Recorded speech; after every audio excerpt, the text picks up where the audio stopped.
I am Marina Thompson, 32 years old, daughter of the respected Dr. Harold Thompson. All my life, I never quite measured up to what my family expected.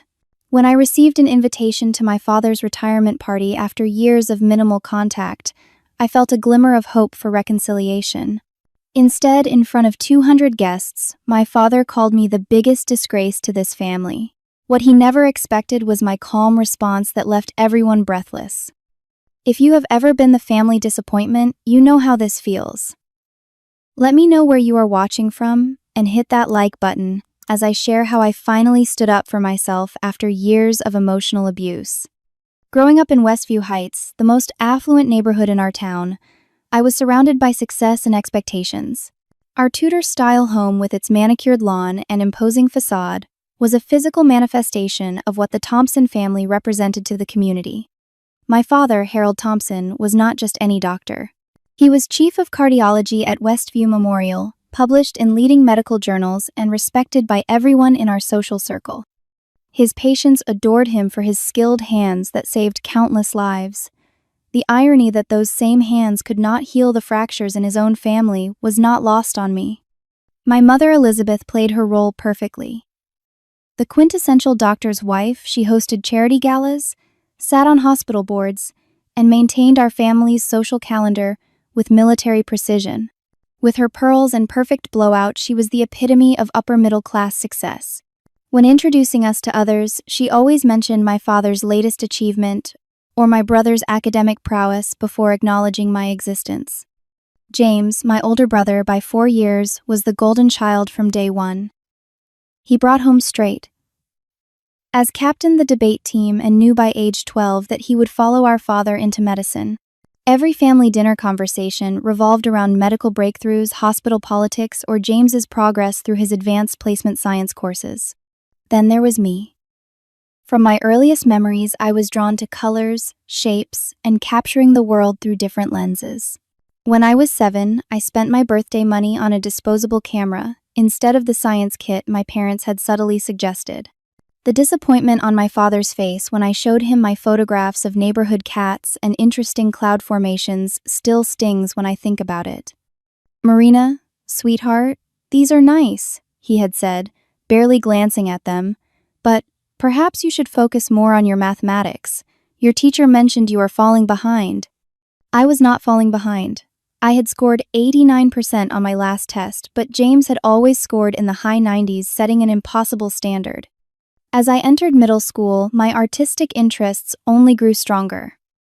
I joined the school newspaper as a photographer and spent hours in the art room after classes. My art teacher, Mrs. Davis, was the first adult who saw genuine talent in my work. She entered one of my photographs in a regional youth contest without telling me. When I won second place, I rushed home, clutching my certificate, hoping for validation. "That is lovely, dear," my mother said, distantly, placing the certificate on the refrigerator where it was quickly buried under James's perfect test scores and science fair announcements. My father merely nodded before returning to his medical journal. By high school, I had learned to hide my passion. I maintained a respectable GPA, joined acceptable extracurricular activities, and kept my photography private. The constant subtle dismissals had planted deep seeds of anxiety and self-doubt. I second-guessed every decision, wondering if I was fundamentally flawed for not fitting the Thompson mold. During my sophomore year, I experienced my first panic attack after receiving a B+ on a chemistry test, not because I cared about the grade, but because I knew the disappointment it would trigger at home. I locked myself in a bathroom stall, gasping for breath, terrified of facing my father.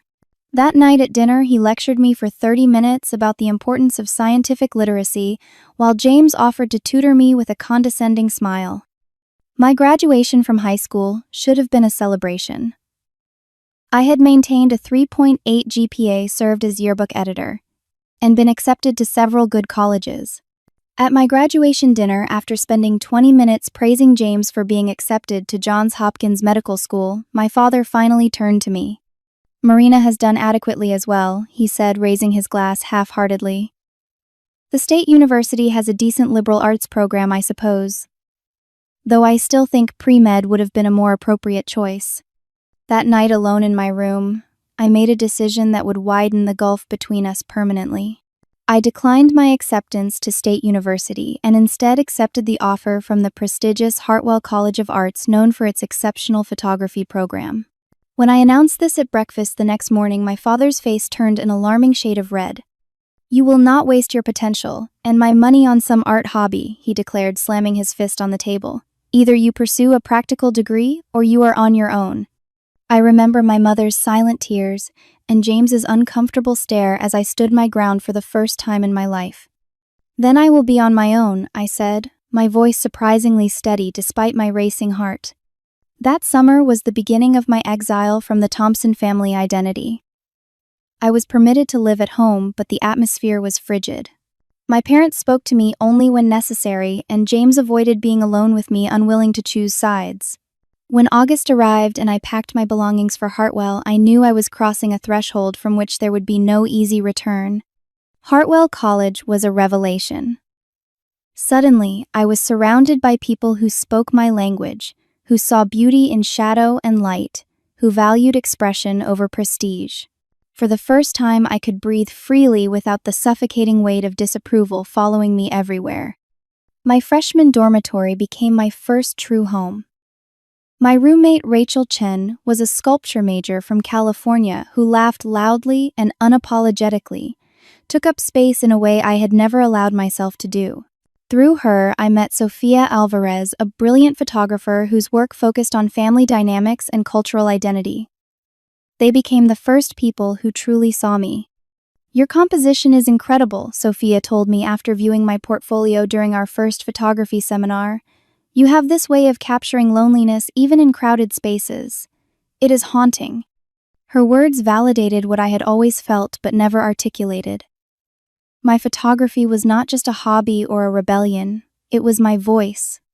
While my technical skills improved under the guidance of Professor Martin, I also began to find my artistic perspective. I was drawn to capturing moments of authentic connection between people, perhaps because such moments had been so rare in my own family. My first major project, a series titled Invisible Threads, featured strangers who resembled family members interacting in public spaces. It earned me the department's Freshman Achievement Award. I called home to share the news foolishly, hoping for some acknowledgement. "That is nice, Marina," my mother said flatly. "Did you get the care package I sent? There were some multivitamins in there. You sound tired." My father did not come to the phone. Without family financial support, I worked 3 part-time jobs to cover expenses not included in my scholarship. I served coffee at the campus cafe from 6 to 9 a.m., worked at the library circulation desk between classes, and photographed local events on weekends. The exhaustion was constant, but so was the sense of ownership over my life. During sophomore year, I met Alex Ramirez, a film student with intense eyes and passionate opinions about visual storytelling. Our connection was immediate and deep. On our third date, as we wandered through an obscure photography exhibit downtown, he asked about my family. "They do not understand me," I said, simply, the practiced response I had developed. "Show me your work," he replied, "and I will understand you." That night in his apartment, I showed him my entire portfolio, including the personal projects I had never displayed in class. He looked at each photograph with careful attention, asking questions about my process and inspiration. When he finished, he took my hands in his. "You see the world differently," he said. "That is a gift, not a flaw. Never let anyone convince you otherwise." For the 2 years we were together, Alex was my champion and safe harbor. He attended every exhibition, challenged me to push boundaries in my work, and never once suggested I should be anything other than exactly who I was. When he received a film fellowship in Berlin, after graduation, we reluctantly agreed to part ways, but his belief in me had helped rebuild what my family had systematically torn down. My junior and senior years at Hartwell were a time of rapid artistic growth. I specialized in documentary photography with a focus on family dynamics across cultures. Perhaps it was my way of processing my own family trauma, examining through my lens what healthy and unhealthy relationships looked like. When I graduated with honors, my thesis exhibition received attention from several small galleries. Only my mother attended the ceremony, sitting stiffly in her designer suit. Leaving immediately after, without seeing my displayed work. James sent a generic congratulations text. My father sent nothing. The years that followed established my career trajectory.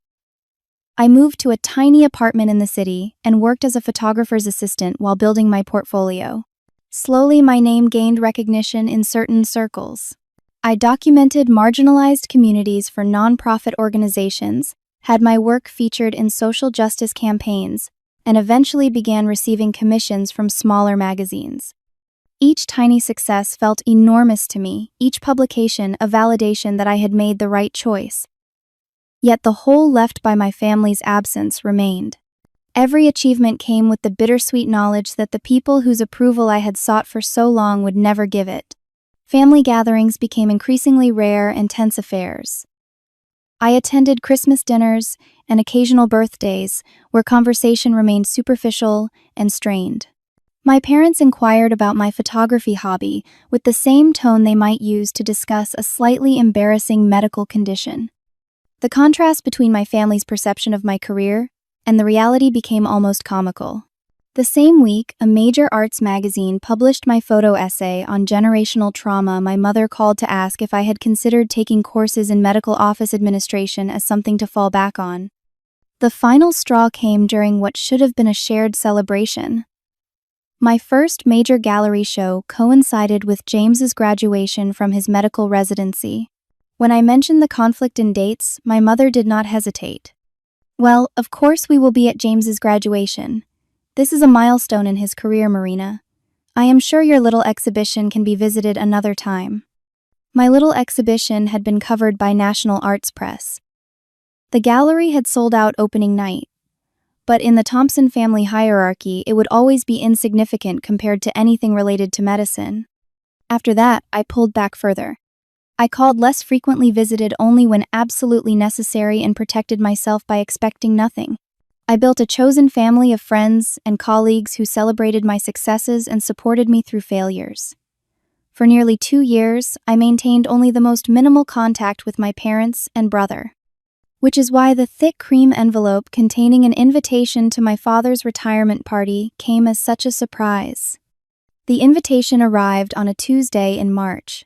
Heavy cardstock with gold embossing announced the Westview Memorial Hospital Board of Directors requests the honor of your presence at a retirement celebration honoring the distinguished career of Dr. Harold Thompson. I stared at it for a long time, sitting on the floor of my apartment amid the scattered mail. Why now? After years of minimal contact, why include me in this significant moment? A dangerous flutter of hope stirred in my chest. Perhaps at this milestone there might be room for reconciliation. Perhaps my father, facing the end of his professional identity, had gained some perspective on what truly mattered. I called Sophia, immediately needing an outside perspective. It could be a peace offering, she said cautiously when I described the invitation. Or it could be your mother, ensuring all appearances are maintained for their social circle. Do you think I should go? I asked, tracing the embossed letters with my fingertip. Only if you can go with zero expectations, Sophia replied, her voice gentle but firm. You cannot control how they will treat you, only how you respond. I spent a week considering the invitation, turning it over in my mind during sleepless nights. Part of me wanted to ignore it to protect the fragile peace I had built. Another part, the little girl still desperate for her father's approval, whispered that this might be the last chance to heal old wounds. Finally, I RSVP'd yes, but with conditions I set for myself. I would attend as the successful professional I had become, not the insecure daughter seeking validation. I would be polite, but distant. I would not expect miracles. The weeks before the party were filled with preparation, both practical and emotional. I spent an entire Saturday shopping for the perfect outfit, eventually selecting a tailored black jumpsuit that projected confidence and artistic sophistication without trying too hard. I had my hair cut into a sleek bob that framed my face and made me look more mature. I prepared business cards knowing my father's colleagues might include potential clients. Most importantly, I selected a gift that represented both thoughtfulness and boundary setting. I commissioned a custom leather portfolio with my father's initials containing a carefully curated selection of my most acclaimed photographs. It was both personal and professional, acknowledging our connection while asserting my success in the path he had dismissed. I also prepared mentally, working with my therapist on strategies for maintaining emotional equilibrium when facing my family's potential dismissiveness. We practiced responses to likely scenarios and identified triggers that might send me spiraling back into old patterns of seeking approval. Remember, Dr. Fisher told me during our final session before the event, you are not responsible for their inability to appreciate your path. Their limitations are not your failure. As the date approached, I arranged to stay with my childhood friend Kristen, rather than at my parents' house. Kristen had remained a constant in my life, despite the distance, one of the few connections to my hometown that brought comfort rather than pain. Her guest room became my sanctuary, a neutral space where I could retreat if the family interactions became too intense. The day before the party, I drove the 3 hours back to my hometown, watching familiar landmarks appear. The exit sign for Westview Heights, the hospital where my father had spent more time than at home, the park where James and I had played as children before our paths diverged so dramatically. Each sight triggered memories, some pleasant, many painful. Kristen welcomed me with a warm hug and takeout from our favorite high school hangout spot. We spent the evening catching up on her teaching career and my latest projects, carefully avoiding too much discussion of the next day's event. Before bed, she squeezed my hand. "Whatever happens tomorrow, you have built an amazing life on your terms," she said. "No one can take that away from you." That night, I barely slept, rehearsing scenarios in my mind. Would my father acknowledge me publicly? Would my mother maintain her cool politeness? Would James and I find any common ground after years of growing apart? I practiced breathing exercises and repeated affirmations until dawn began to lighten the sky. The morning of the party, I took extra care with my appearance. My makeup was flawless, professional, but with the slightly artistic edge that had become my signature. I secured my shoulder-length bob behind one ear with a small silver clip, revealing the 3 tiny earrings that climbed up my cartilage. My jumpsuit fit perfectly, and I added a statement necklace, featuring a silver camera pendant, a gift from Sophia on my 30th birthday. Looking in the mirror, I barely recognized the confident woman who stared back at me. She looked nothing like the insecure girl who had left this town a decade ago with tear-stained cheeks and shaking hands. Yet beneath the polished exterior, that same girl's fears still whispered. Kristen drove me to the Westview Country Club, squeezing my hand reassuringly before I stepped out of the car. The building loomed, all stone columns and sweeping staircases, a temple to the kind of old-money success my parents had always aspired to join. At the entrance, a young woman with a clipboard checked my name with a practiced smile. "You are Dr. Thompson's daughter. How wonderful your family is already inside." Taking a deep breath, I stepped through the double doors into the grand ballroom. Crystal chandeliers cast a warm glow over round tables draped in white linen. A string quartet played softly in one corner. At the front, a podium stood ready for speeches, flanked by large photographs documenting my father's medical career. My mother spotted me first, her eyebrows lifting slightly in surprise, perhaps at my polished appearance or the fact that I had actually shown up. She glided over, champagne flute in hand, and air kissed near my cheek. "Marina, you made it," she said, her tone suggesting she had expected otherwise. "What an interesting outfit. Very creative." The slight emphasis on creative carried its usual subtle judgment. "Hello, Mother," I replied evenly. "The party looks lovely. Congratulations to Dad on his retirement." "Yes, well, 35 years of service deserves recognition," she said, glancing around. "James and Diana are by the bar. You should say hello. And your father is speaking with the hospital board members. He will be quite busy, so do not take it personally if he does not have much time for chit-chat." Before I could respond, she was called away by the event coordinator, leaving me alone amid clusters of my parents' friends and colleagues. I made my way to the bar where James stood with his wife Diana, both looking the part of successful medical professionals in their designer clothes and perfect posture. "Marina," James said, his smile not quite reaching his eyes, as he leaned in for a brief hug. "Good to see you." "Diana, you remember my sister?" Diana nodded coolly. We had met only twice, at their wedding 4 years ago and at a tense Christmas dinner the following year. "Of course. You take photographs, right?" "I am a documentary photographer," I corrected gently. My work was recently featured in National Geographic's special issue on urban family structures. How fascinating, Diana replied with the practiced interest of someone who had no intention of engaging further. James just received a research grant for his work on pediatric cardiac anomalies, the youngest doctor in the department's history to secure independent funding. And so, it began the familiar pattern of redirection and comparison that had defined my family interactions for years. I sipped my champagne and nodded appropriately, feeling the old insecurities beginning to surface despite my preparation. As the evening progressed, the ballroom filled with the elite of Westview's medical community. Department heads mingled with hospital administrators. Nurses who had worked with my father for decades shared stories of his dedication. Former patients arrived to pay tribute to the man who had saved their lives. I moved through the crowd, introducing myself when necessary, accepting condescending comments about my artistic pursuits with a fixed smile. To these people, I was merely an addendum to the Thompson legacy, a curious deviation from the expected path. "So you are Harold's daughter," said an elderly surgeon, peering at me over his glasses, "the one who did not go into medicine." "That is right," I replied pleasantly. "I document human experiences through photography instead." "Interesting hobby," he said, already looking past me for someone more important to engage with. "It is my profession, actually," I corrected, but he had already moved on. This interaction repeated with slight variations throughout the cocktail hour. My father's colleagues either dismissed my career entirely or expressed patronizing interests that barely masked their confusion about why anyone would choose art over medicine.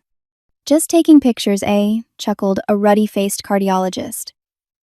"Must be nice to have such a relaxing career while the rest of us are saving lives." I bit back the response that my recent documentary project on emergency room workers had actually highlighted the sacrifices made by medical professionals like him. Instead, I smiled and excused myself, moving toward the display of my father's accomplishments near the front of the room. The tribute wall featured photographs from throughout his career. My father in medical school, looking serious and determined. Receiving his first white coat. Standing proudly outside the hospital on his first day as an attending physician. Performing groundbreaking surgery. Accepting awards. Always the same expression of grave competence, the same squared shoulders bearing the weight of his important work. I was searching for any photo that might include our family when my mother appeared at my elbow. "They are about to serve dinner," she said. "You are at table 3 with your brother and some of the younger doctors." "Not at the family table," I asked, unable to keep the hurt from my voice. "Your father thought it would be good for you to network," she replied smoothly. "These connections could be useful for you, Marina." Translation: I was not central enough to the celebration to warrant a place at the main table. Even at this event, I was being sidelined, an inconvenient reminder of the imperfection in their perfect family narrative. Dinner proceeded with excruciating slowness. I picked at my salmon, while the young doctors at my table discussed medical jargon that might as well have been a foreign language. James occasionally tried to include me with questions about my latest projects, but his attention quickly returned to shop talk with his colleagues. After the main course, the speeches began. The hospital director praised my father's contributions to cardiology. Former residents testified to his demanding but excellent mentorship. Colleagues shared anecdotes about his diagnostic brilliance and steady hands in the operating room. When James took the podium, the room fell respectfully silent. My golden brother, the true heir to the Thompson legacy, stood tall and confident as he spoke about growing up watching our father's dedication to medicine. "From my earliest memories, I knew I wanted to follow in his footsteps," James said, his voice carrying clearly through the room. "He showed me that medicine is not just a career, but a calling. The Thompson name has become synonymous with excellence in cardiology, and I am proud to continue that tradition." Not once did he mention that there was another Thompson child present. Not once did he acknowledge that our family consisted of more than just this unbroken line of medical men. I was erased from the narrative so completely that several people at my table glanced at me in confusion, perhaps wondering why I shared the honored doctor's last name at all. As servers cleared dessert plates and poured more wine, I noticed my father drinking more heavily than usual. His normally composed demeanor had given way to a slightly louder voice, a slightly looser posture. He clapped colleagues on the back and laughed more freely than I had seen in years. Perhaps retirement was already lifting some of the rigid self-control that had defined him. I decided this might be my only opportunity to present my gift before he became too caught up in celebrations. Gathering my courage, I approached the main table, the carefully wrapped portfolio tucked under my arm. "Dad," I said, the word feeling strange on my tongue after so much distance. "I wanted to give you something to mark the occasion." He turned, surprise flickering across his face as though he had forgotten I was there. Before he could respond, the event coordinator tapped the microphone. "Ladies and gentlemen, if you could please take your seats, Dr. Thompson will now give his retirement address." My father stood straightening his tie. "Later, Marina," he said dismissively, moving toward the podium without accepting the gift in my hands. I returned to my seat, clutching the package that represented so much more than just a retirement present. It was my final attempt at building a bridge, and he had walked away without even looking at it. As my father took his place at the podium, the room fell silent. He looked every inch the distinguished physician, silver hair, perfectly combed posture, impeccable, despite the slight flush of alcohol on his cheeks. "Thank you all for coming tonight to celebrate this milestone." He began, his public speaking voice smooth and authoritative. 35 years at Westview Memorial has been the honor of my lifetime." He proceeded to thank mentors, colleagues, and hospital administration. He acknowledged the sacrifices required for medical excellence and spoke movingly about particularly challenging cases that had shaped his career. As his speech continued, I began to relax slightly. Perhaps the evening would end without incident after all. Then he turned to family acknowledgments. "None of my success would have been possible without the support of my wonderful wife, Elizabeth," he said, raising his glass toward my mother, who inclined her head gracefully. "Her patience and unwavering support created the stable foundation that allowed me to focus on my work." He paused, taking another sip of his drink. "And my son, James. From the moment he first picked up my stethoscope as a child, I knew the Thompson medical legacy would continue in capable hands. His recent research grant is just the beginning of what I know will be an illustrious career, exceeding even my own achievements." The crowd applauded, and James nodded modestly. I clapped along, used to being an afterthought in these family tributes. But then my father's gaze swept the room and landed on me, his expression changing subtly. "And then there is Marina," he said, his tone shifting almost imperceptibly. Something in his voice made the hairs on my neck stand up. The slight slurring of words, the edge of bitterness that most people would miss but that I recognized from countless family conflicts. "My daughter who chose to reject everything this family stands for." A murmur rippled through the room. People shifted uncomfortably in their seats. My mother's smile froze on her face. "You know, many of you have asked me over the years what Marina does," he continued, his voice growing harder. "I usually say she is a photographer. It sounds respectable enough. But the truth is, she turned her back on every opportunity, every advantage we provided." I sat perfectly still, blood rushing in my ears as my father continued his public dissection of my life choices. "We offered her the best education, the chance to do something meaningful with her life. Instead, she chose to take pictures." He practically spat the last words. "While her brother was studying 18 hours a day in medical school, she was off playing with cameras." The room had gone completely silent now. Even the servers had stopped moving, frozen in place by the unexpected turn in what should have been a celebratory speech. "I have accomplished many things in my career," my father said, looking directly at me now, "but I have also failed in one significant way, and that failure is sitting at table 3. He raised his glass again, his hand slightly unsteady, to retirement, and to finally saying what I have thought for years. "Marina, you are the biggest disgrace to this family." The words hung in the air like smoke. 200 pairs of eyes turned toward me, expressions ranging from shock to pity to morbid curiosity. My mother stared at her plate. James half rose from his seat, then sank back down, mouth open but silent. In that terrible moment of public humiliation, something strange happened inside me. Instead of crumbling, instead of fleeing the room in tears as the old Marina might have done, I felt an extraordinary calm descend. Years of therapy of building a life on my own terms of creating art that mattered had prepared me for exactly this moment of truth. My father had finally said aloud what had been implied my entire life. And in doing so, he had inadvertently set me free. The silence stretched for what felt like an eternity, but was probably only seconds. My father remained at the podium, swaying slightly, the triumph of his pronouncement already fading into uncertainty as he registered the horrified expressions of his guests. This was not the reception he had expected for his moment of honesty. I became acutely aware of physical sensations. The tight grip of my fingers around my water glass. The press of the chair against my back. The weight of hundreds of eyes on me waiting for a reaction. The slight tremor in my hands that I forced to stillness through sheer will. Somewhere in the room, a glass clinked against a plate, the sound unnaturally loud in the silence. Someone coughed nervously. A chair scraped against the floor as someone shifted their weight. I had imagined this moment in various forms throughout my life. The public denouncement, the final rejection.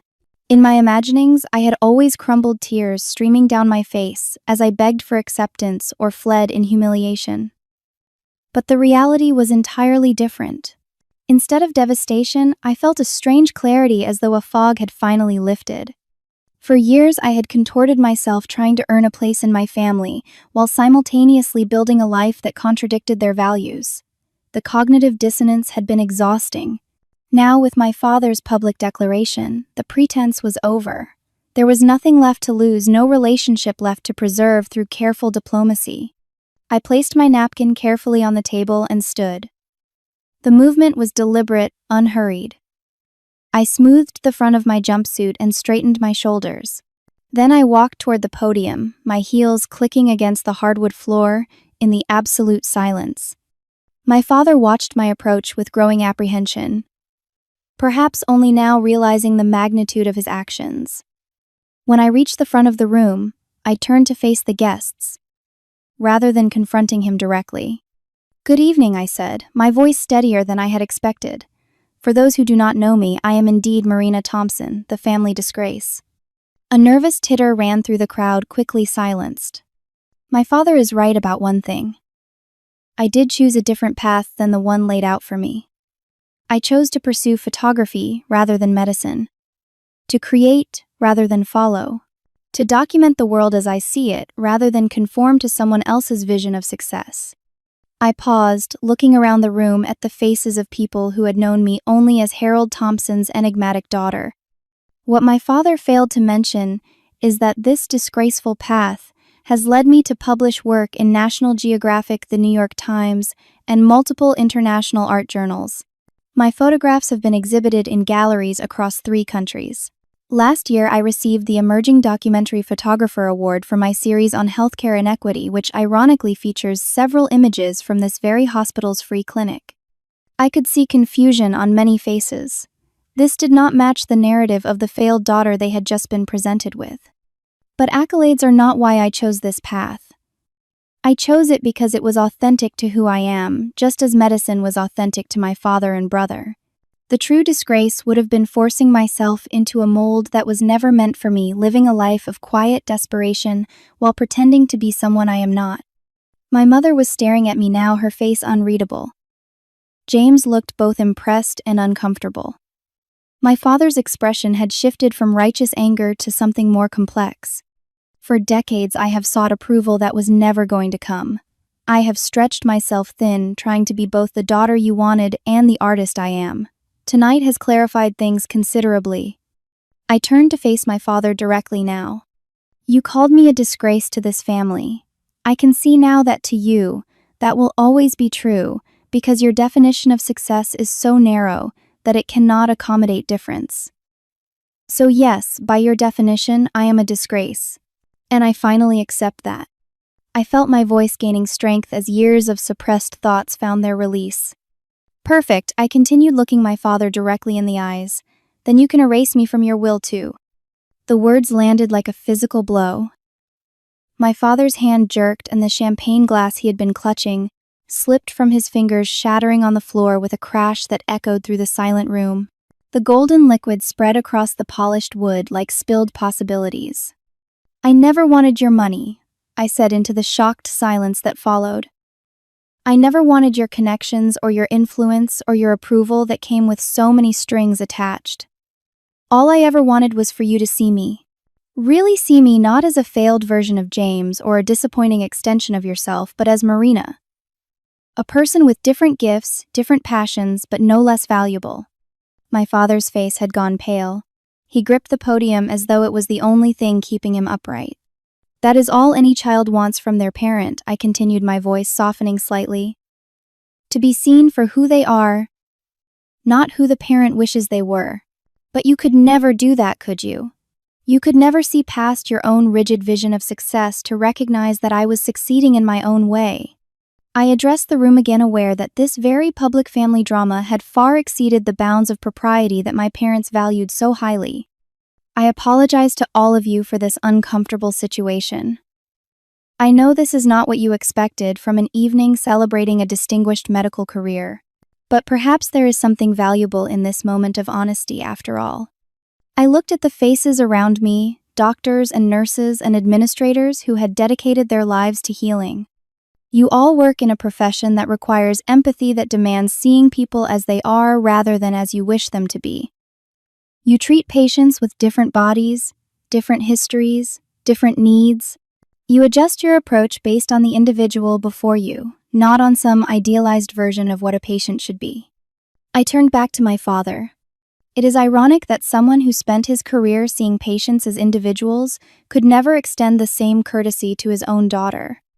The room remained utterly silent, collective breath held as this family drama played out before them.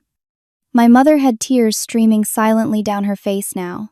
James was half standing again, seemingly torn between intervening and letting the scene play out. I did not come here tonight to cause a scene, I said, beginning to conclude. I came with hope for reconciliation, with a thoughtfully chosen gift, with an open heart, despite years of evidence that it would likely be bruised again. I came because despite everything you are, my family, and some childish part of me still hoped that might mean something. I reached into my clutch and pulled out a business card, placing it deliberately on the podium. This has my current contact information. The ball is in your court now. I will not chase approval anymore, but I remain open to a relationship based on mutual respect if you ever decide that is something you want. With that, I turned and walked steadily toward the exit, head held high despite the trembling that had begun in my limbs as the adrenaline surged through my system. The crowd parted before me like water faces blurring as I maintained my composure through sheer determination. Behind me, I heard the murmur of voices beginning to rise, the collective exhale of 200 people who had witnessed something raw and unscripted at what should have been a carefully orchestrated event. I heard my name spoken in hushed tones, felt the weight of stares on my back, but I did not falter in my deliberate path toward the door. Just as I reached the exit, I heard a chair scrape and footsteps hurrying after me. Kristen appeared at my side, her face a mixture of concern and fierce pride. I am coming with you, she said, simply taking my elbow in silent support. Together we pushed through the heavy doors and into the cool night air. Only then did my careful composure begin to crack, my breath coming in shallow gasps, as the magnitude of what had just occurred washed over me. My car is this way, Kristen said, gently guiding me across the parking lot. You were magnificent in there, Marina. Absolutely magnificent. In the safety of her car, with the doors closed against the world, I finally allowed the tears to come. Not tears of shame or rejection, but of release, of letting go, of stepping fully into my own truth after years of trying to live in the shadow of someone else's expectations. Take me home, I whispered, not specifying whether I meant Kristen's house or my apartment in the city or some other place entirely. Home, I was beginning to understand, was not a physical location tied to family of origin. It was the space where you could be authentically yourself without apology. As we drove away from the country club, away from the shattered glass and stunned faces, I felt something shift inside me.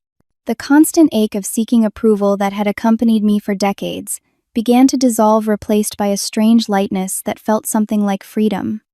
Kristen drove in silence, occasionally glancing at me with concern as I stared out the window, processing the seismic shift that had just occurred in my family dynamics. Streetlights swept across my face in rhythmic intervals, illuminating the tears that continued to fall despite my best efforts to contain them. "Do you want to talk about it?" she finally asked as we turned onto her street. "Not yet," I replied, my voice hoarse. "I just need to sit with it for a while." Inside her guest room, I mechanically removed my carefully chosen outfit and jewelry, replacing them with the soft pajamas I had packed. The contrast between my expectations for the evening and the reality was so vast that my mind struggled to bridge the gap. I sat on the edge of the bed staring at the wall, replaying the moment my father's words had cut through the pleasant hum of the party. The biggest disgrace to this family. The phrase echoed in my mind, familiar in sentiment, if not in exact wording.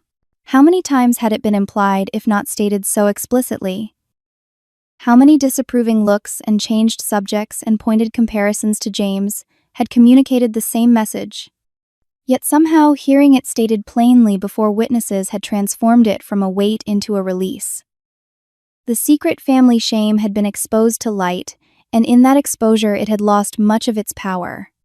My phone set on the nightstand began to vibrate with incoming messages.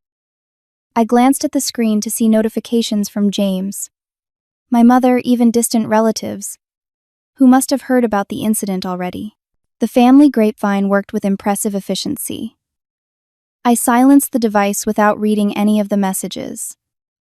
Whatever damage control they were attempting would have to wait. Sleep evaded me that night. I lay awake watching shadows move across the ceiling, sorting through memories with new clarity. The art show in 7th grade where my parents had arrived late and left early. The high school photography contest I had won, celebrated with a distracted all and, "That is nice, dear," while my mother prepared for James's academic decathlon dinner. The college graduation they had attended out of obligation, my mother asking on the drive home if I was finally ready to pursue something practical. Each memory, previously tinged with hurt and confusion, now appeared in a different light. It had never been about my failings. It had been about their inability to see value in anything that did not conform to their narrow definition of success. Morning arrived with pale light filtering through unfamiliar curtains and the smell of coffee drifting under the door. I emerged from the guest room to find Kristen at her kitchen table scrolling through her phone with a concerned expression.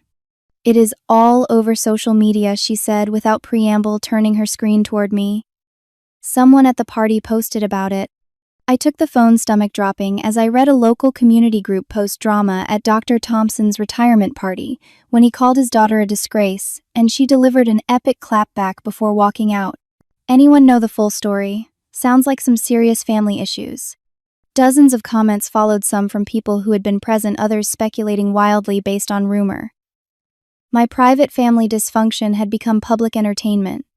"I am so sorry," Marina Kristen said, taking back her phone. "People are the worst sometimes." "It was a public event," I replied, reaching for the coffee pot, "and I did choose to respond publicly. I just did not expect to be local gossip quite so quickly." "What are you going to do now?"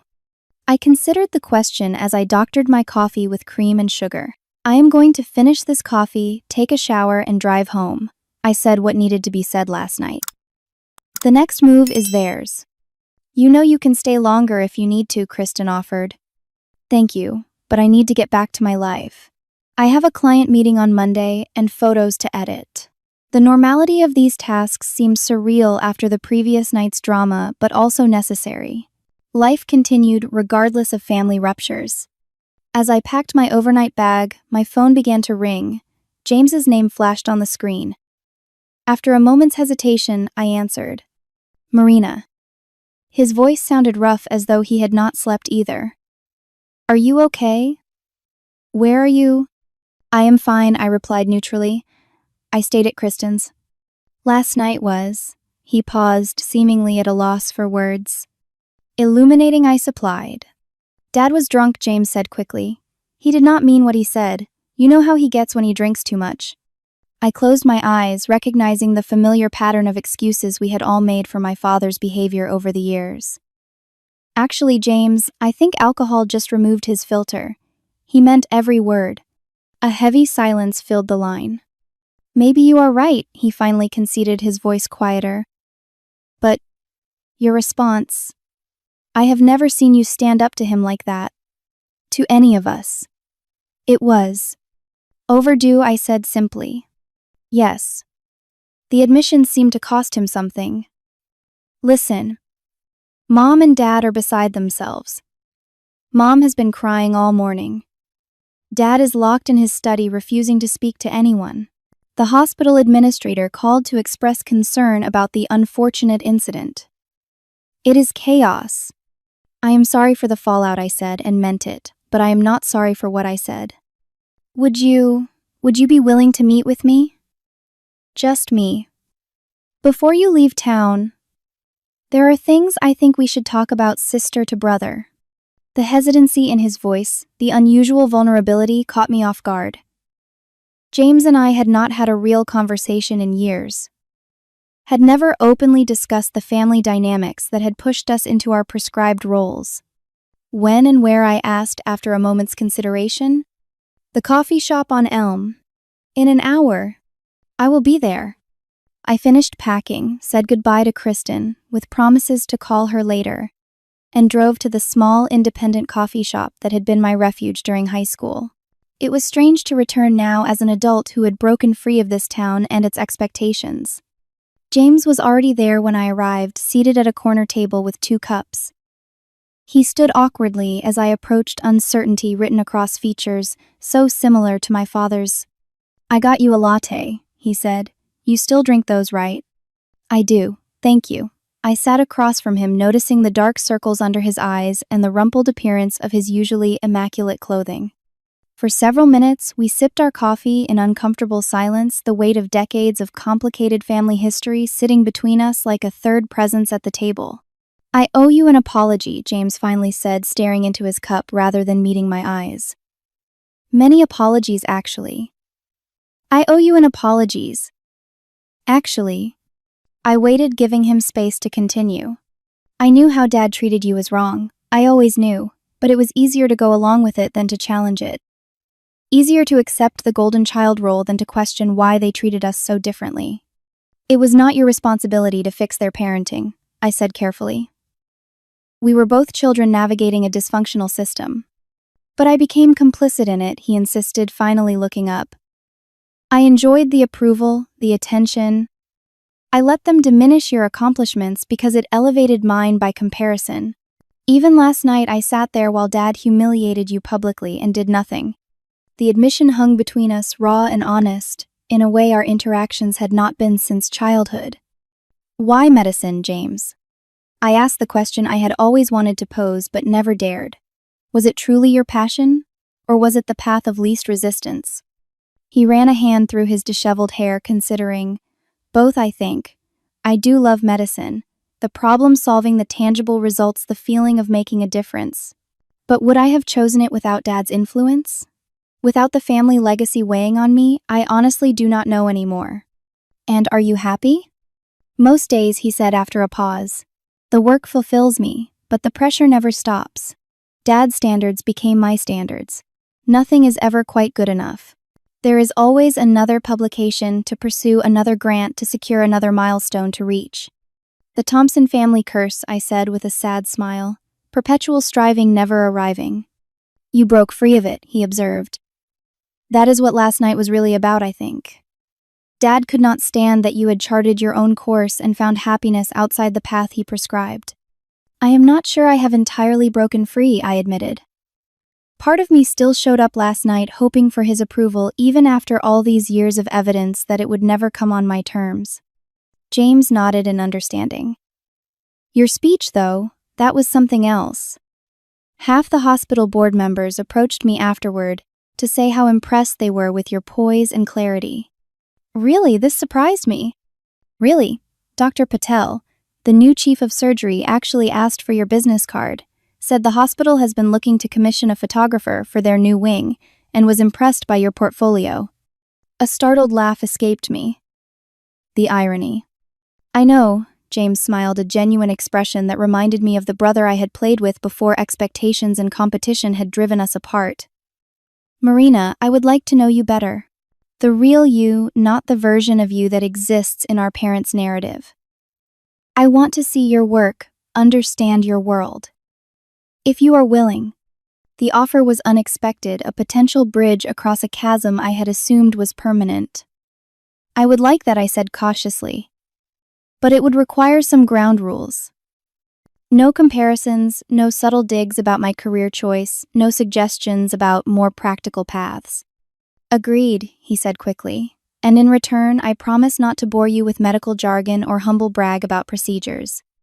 The tension between us eased slightly, a tentative new understanding taking root.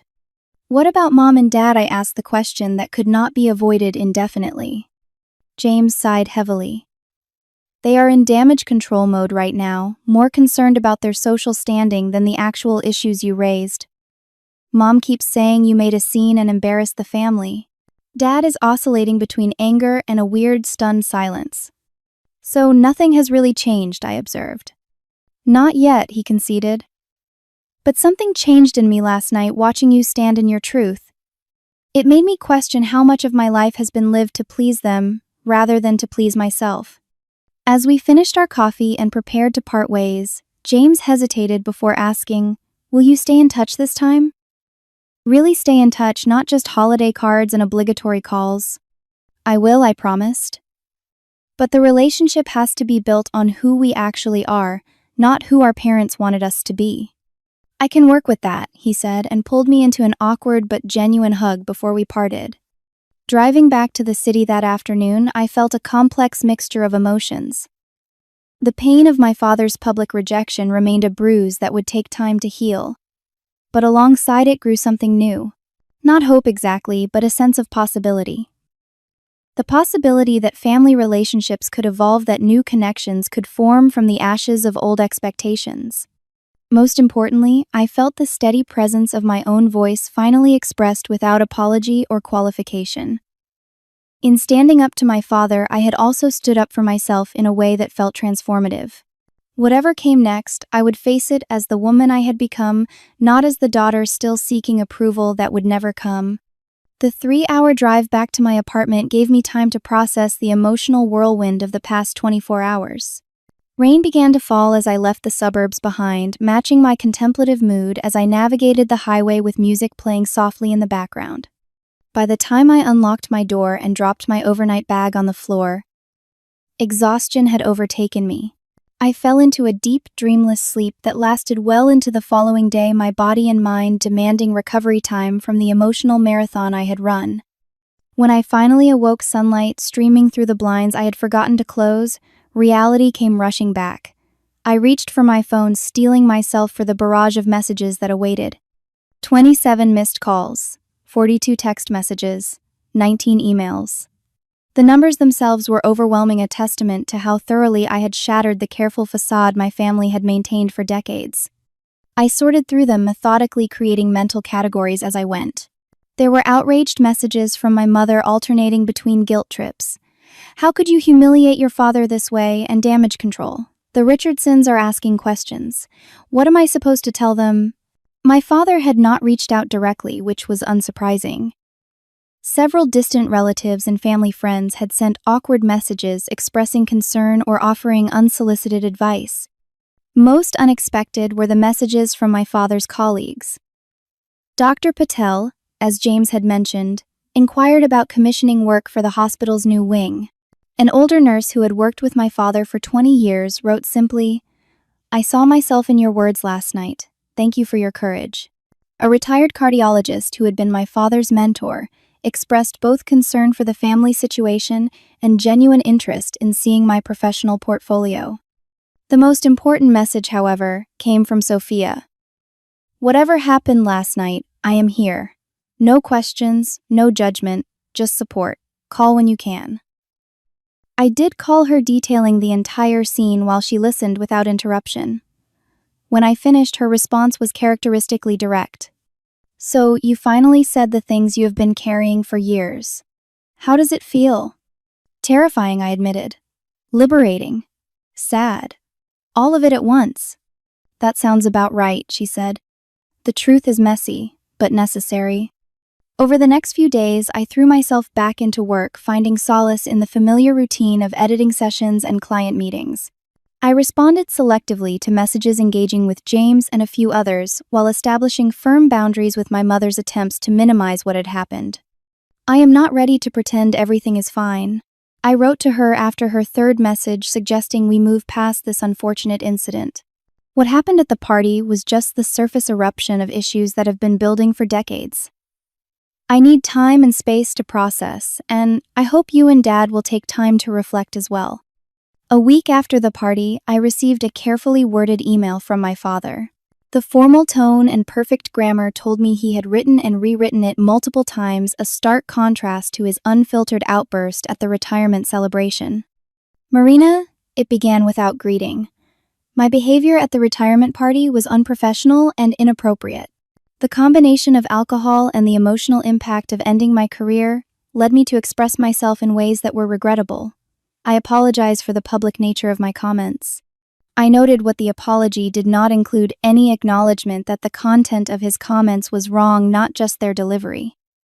Any recognition of the years of dismissal and disapproval that had led to that moment. Any genuine attempt to understand my perspective or experience as his daughter. I did not respond immediately, allowing myself time to consider what, if anything, I wanted from this fractured relationship moving forward. The answer came to me gradually over the following weeks. I wanted authenticity, even if that authenticity meant acknowledging that my father might never fully accept or understand my choices. My response when I finally sent it was brief but honest. "Thank you for your apology regarding the public nature of your comments. I remain open to conversation when you are ready to discuss the underlying issues that led to that moment. In the meantime, I am continuing to build my life and career in ways that bring me fulfillment." It was not forgiveness exactly, but it was an open door left ajar for him to walk through, if he ever chose to do so. Meanwhile, James surprised me by following through on his desire to understand my world better. He scheduled a video call to see my latest work, asking thoughtful questions about my creative process without a single comparison to medical achievements. We established a tentative tradition of Sunday morning coffee chats, gradually rebuilding a sibling relationship based on who we had become as adults, rather than the roles we had been assigned as children. During one such call, he shared that he had begun seeing a therapist to work through his own complicated feelings about our family dynamics. "I always thought I was the lucky one," he confessed. "The favored child who had it easy. But there were costs to that role that I am only now beginning to understand. The constant pressure to be perfect. The way my identity became so wrapped up in achievement and external validation. The golden cage," I suggested. "Exactly. Different from your experience, but still limiting in its own way." These conversations began to heal a rift I had assumed was permanent, creating space for a new kind of sibling relationship based on mutual respect rather than competition.